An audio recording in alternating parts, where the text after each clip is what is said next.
ملت اسلامیہ public school استامامند کی جانب سے اسپورٹس فیسٹیول کے دوسرے دن کے مہمان خاص ایم ایس سول اسپتال ڈاکٹر عبدالجبار تھے، جبکہ بچوں نے مختلف خاکے پیش کیے۔ اس موقع پر وش نیوز سے بات چیت کرتے ہوئے کہا کہ ماشاءاللہ منظور صاحب کے اسکول ملت اسلامیہ کے حوالے سے آج جو پروگرام تشکیل دیا گیا ہے اسپورٹس کے حوالے سے، اور انہوں نے اس میں ہمیں بھی شرکت کی دعوت دی۔ ظاہر ہے کہ میرا تعلق بھی کالج سیکشن سے ہے، اور اسکول سیکشن اور کالج سیکشن ہم ایک ہی حصہ ہیں، جو دامن کا ہمارا ساتھ ہے۔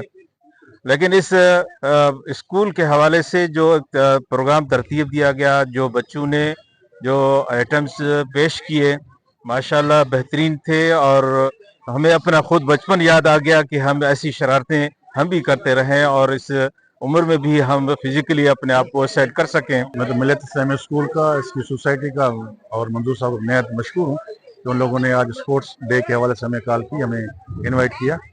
میں تو بولتا ہوں یہ اس طرح کی ایکٹیویٹیز پورے بلوچستان ہوتی تو ہیں، لیکن اس دفعہ ہمارے استامند میں کافی ہوئی ہیں اسکول کے حوالے سے، اور یہ اسپورٹس ایکٹیویٹیز دیکھ کے یقین کریں ہماری اپنی یادیں تازہ ہو گئی ہیں۔ میں ایک دفعہ پھر منظور صاحب کو شکریہ ادا کرتا ہوں، اور امید کرتا ہوں اسی طرح ہمیں اپنے پروگرام انوائٹ کرتے رہیں گے، اور ہم انشاءاللہ اپنا جتنا ہو سکا ہم اپنا تعاون بھی کرتے رہیں گے۔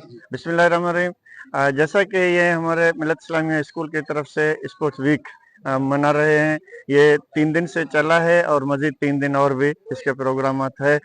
وقتاً فوقتاً یہ ایٹم بچے کرتے رہے ہیں، خاص کر اسپورٹس کے حوالے سے کہ ہم بچوں کے جو ہے نا کھیل اور کود میں ان کو مشغول رکھ کر کے، کیونکہ ہم ان کو یہ بتانا چاہتے ہیں کہ یہ بھی تعلیم کا حصہ ہے، اور آپ لوگوں نے آگے معاشرے میں اچھائی پھیلانا ہے۔ اس حوالے سے میرے اساتذہ بہت محنت کر رہے ہیں، اور یہ پروگرام ہم پیش کر رہے ہیں۔